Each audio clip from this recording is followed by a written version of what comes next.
So I just finished Prophet Song by Paul Lynch, the most recent inductee into the pantheon of Booker Prize winners for fiction. Oh boy. I didn't like this at all. We'll get into it. In a word, nebulous. It's 300 pages, doesn't feel like anything happens. Like, my goodness, nothing was going on. Where were the characters? Where was the story? It just felt like we were going through the motions of a half-formed idea.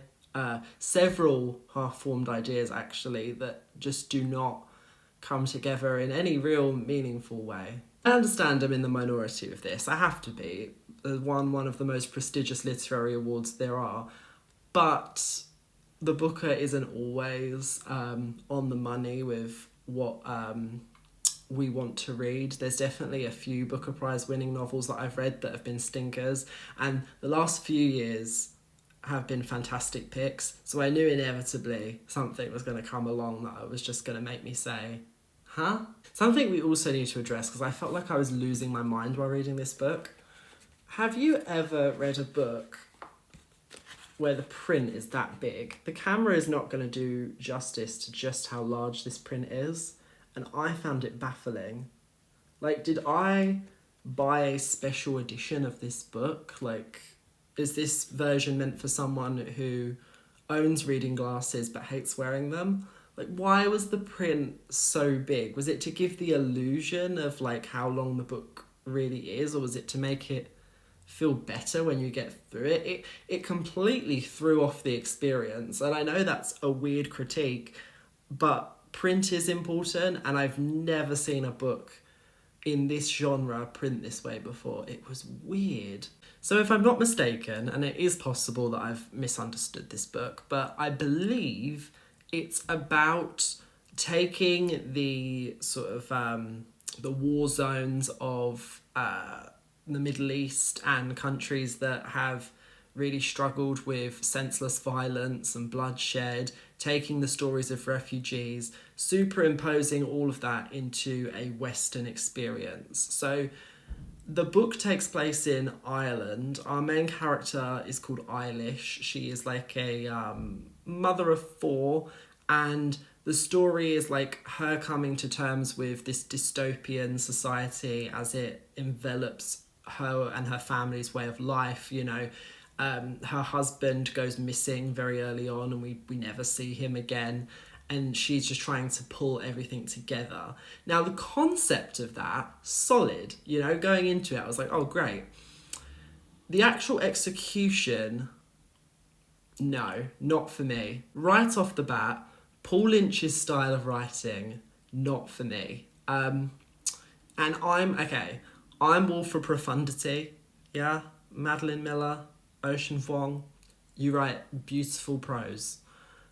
But it doesn't have to be every single line. There are some sequences in this book that are maddening in their, like, overly figurative complexity. You're reading it and you're like, what's this? Like, it was as if like a teenager had written it and was trying to impress you with their understanding of, like, an extended metaphor. It was like, let me know if you've read any of Paul Lynch's other books. Is this like a through theme? Does he always write like this? Or was he just feeling particularly, like, poetic because this book is sort of on the vein of, like, a very topical political issue at large? Like, was that why it was so dramatic? Because I had problems with it. In one scene, Eilish's daughter, Molly, goes up to the sink to get a glass of water from the tap, and the water comes out like a brownish colour, which, you know, sometimes happens. There is like a whole page description about the toxins that are accumulating in the water from the lead pipework and the rust over generations, and how it will bioaccumulate into their bodies and poison their organs. I was like, what? I was like, my love, it's some dirty tap water. Let's cool down. Like, what was that? Wind your neck in. Like, what kind of description It was so bizarre. I suppose my thing as well is, why Ireland? I get that Paul Lynch himself is Irish, but if you're going to make a story that critiques Western complacency and peacetime privilege, I don't know if Ireland's the place to do it in, because Ireland has seen some things. Ireland has bloodshed. It's not really the seat of the upper crust, like, who have never experienced hardship and like lived their days without a trouble in the world. So that's why I find it so strange that not only is it Ireland, the book is in no way informed by the Troubles. Like, at the end, they're trying to cross the border, I presume, out of or into, like, between Northern Ireland and Republic of Ireland, but it's never really made clear why. Like, there's a shocking absence of world building. I have seen this book get compared so many times to 1984 and The Handmaid's Tale. Both of those stories, the world building is immaculate. Everything has been thought out. There are so many different little details that you can take away from it that all have like a very powerful message about what's happening to their society. There were so many things that just were never fully realised. You kind of just let them wash over you because there was nothing to take away from them. Eilish's father has dementia, or at least some form of neurodegenerative illness where he is losing bits of his memory and his identity. And the book just does such a ham-fisted way of depicting it. It doesn't help that I have read somewhat recently Middlesex, where that character's grandfather also has dementia, and it's expressed in so much more articulate and a beautiful way.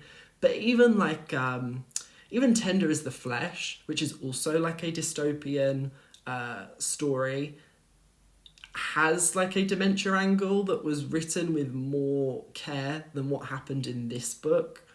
Like, there were too many things, too many plates were spinning in the air, and it just felt like the writer didn't care enough to keep them all up, so you could just see the odd one like crash to the floor and you're like, oh no. And you know what further added to my upset? The last 50 pages are actually quite good. The last 50 pages, thoroughly enjoyed them, and I was confused. I was like, where's this book, Paul Lynch? Like, why couldn't the book start here? So in the last 50 pages, it leaves the sort of waiting for something to happen in the Irish suburbs to then actually them being on the run. You know, they're trying to cross a border, everything is on the line. Like, it's really intense, and it's very... I've not read Cormac McCarthy's The Road, but I've seen people compare it to that, which is quite a high estimation.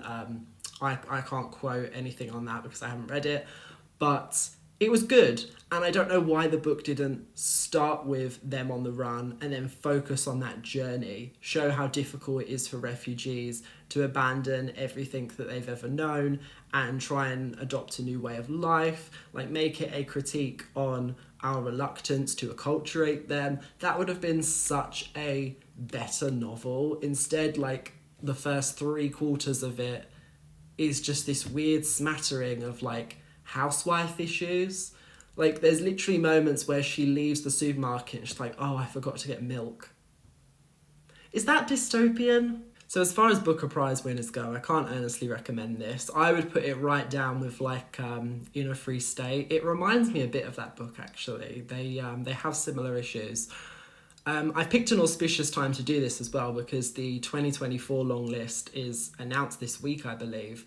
So fingers crossed they pick something more enjoyable than this because, this was a full skip for me.